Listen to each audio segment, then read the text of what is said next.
Milk and cookies may be for kids, but my apricot butter cookies are for the adults.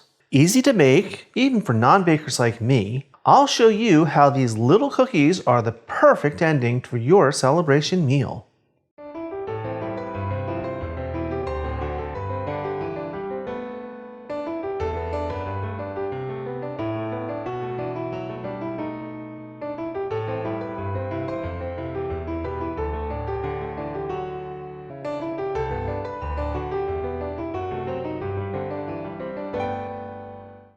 Hi everyone, welcome to today's episode of Let's Celebrate TV. I'm your host, Peter Lee. On this channel, we teach you all about celebrating. We share recipes for food, hors d'oeuvres, cocktails, and we share entertaining tips too. Now we try and keep it all as simple as possible, especially for all of those of you out there who say that you just can't cook or entertain, because we know you really can. So if you like this episode, hit that subscribe button, hit the like button, hit the notification bell, and you'll get a new episode every single week. Today, our celebration is all about a sweet treat. We're going to be making some cookies. Not just any cookies, we're making apricot butter cookies. Now you may think, oh, cookies and milk, how boring. But no, it's not. Trust me. Stick with me all the way to the end, and I'm going to show you a little surprise way to serve these cookies. So let's get started.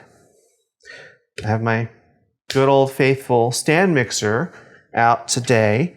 Now, if you don't have a stand mixer, you don't need one. You can use a hand mixer in a big bowl, or even just the way our great-great-grandmas did with a big wooden spoon. First, in my bowl, I've got 2 sticks of softened butter, or 225 grams. Now, notice I use the US measurement and the metric. I'm trying to do that for all of our UK and other country viewers. So if I forget, it'll still be in the recipe in the comments section and on the website. But I'll do my best to say it while I'm cooking. 225 grams, right in. Now this is softened, which means I let it sit out overnight so it comes up to room temperature and it's really soft. Not melted, just soft. Next, powdered sugar, 3/4 cup or 115 grams. This goes right in. And maybe I won't dong the bell every time. Okay, teaspoon or 5 mils of vanilla extract. And we're going to get this mixing very slowly at first so we don't get a sugar bomb. Let's hope that doesn't happen. Okay. Now we're going to let this mix up and combine. If you did this with regular sugar, it would be called creaming. But we want to get this all combined and the butter kind of fluffy and light. Now once it gets to this point, you can turn it up to about medium.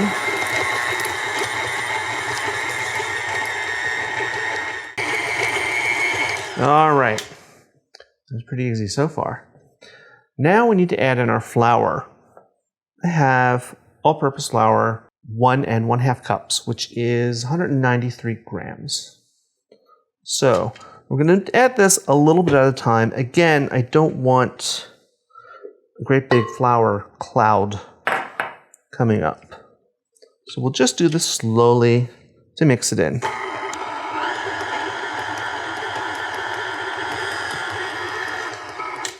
Okay, and this really does go pretty quickly.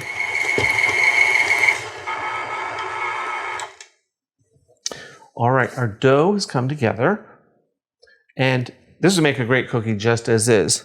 But we're going to add in some dried apricots. You buy them usually in the produce section or wherever your dried fruits are in your supermarket. They're a great thing to keep in your pantry.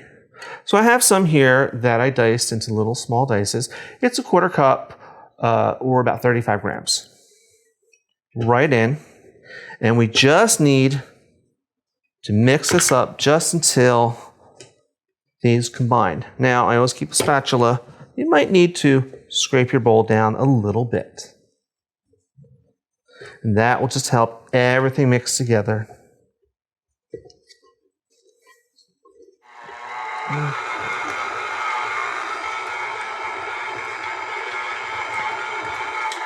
All right, and that's how fast that this dough comes together. Now I'm going to clean this up, and then we're going to get them ready to go into the oven. Okay, here we are. I have one of my sheet pans out, and I have my bowl of the cookie dough. Now I've scraped this all down and gave it a little mix, and just to make sure there's nothing on the bottom. So I'm going to use my little ice cream scoop so I get a consistent amount of dough every time. Now I tried one of these and weighed it. So each scoop of cookie dough is going to be about 1/2 ounce or 15 grams. So look how easy this is. You just scoop some in, rub it against the side of the bowl so it's flat. You pop it out right onto your cookie sheet. It's pretty easy. I'll do a couple more. Now, I love this recipe. I found it many years ago, and it's one of my go-tos. What I like about it is you can change the fruit. You could do cherries or cranberries. You could add nuts or chocolate. It's just good basic recipe. Simple. Now you want to give these guys some room because they're going to spread apart. You also notice I did not grease this baking sheet, and that's because they're butter cookies. They've got plenty of grease in them, so they won't need anything. If you wanted to avoid cleanup, which won't be that bad, you could put parchment down, but it's not really necessary. All right, so I'm just going to keep going and make a lot more of these.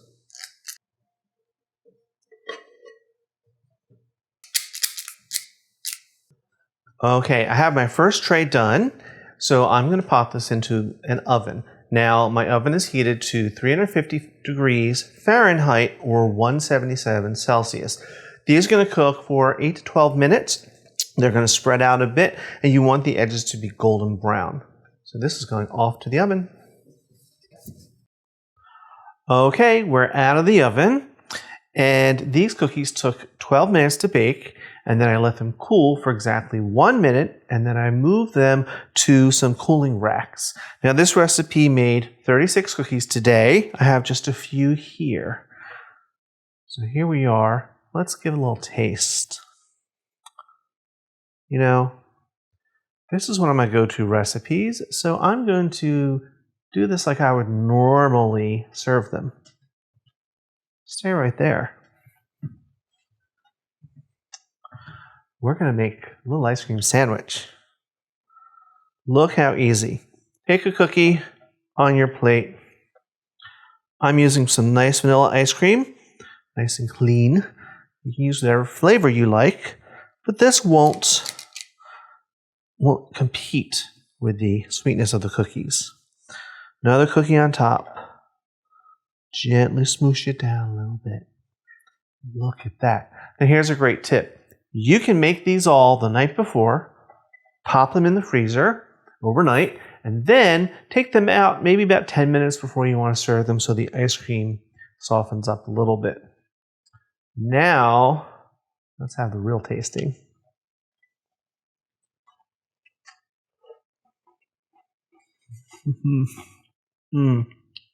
I love these. That's so wonderful. These cookies are light and buttery, they're a little crisp and delicate. And then there's that great vanilla ice cream inside that just is a wonderful treat. I'm going to have a little coffee to wash it down. All right, as always, we'll have this recipe up in the comment section of YouTube and on our website. And we'll see you next Tuesday at 7 p.m. because, like always, you're all invited to come on over, come on in, and let's celebrate. Cheers!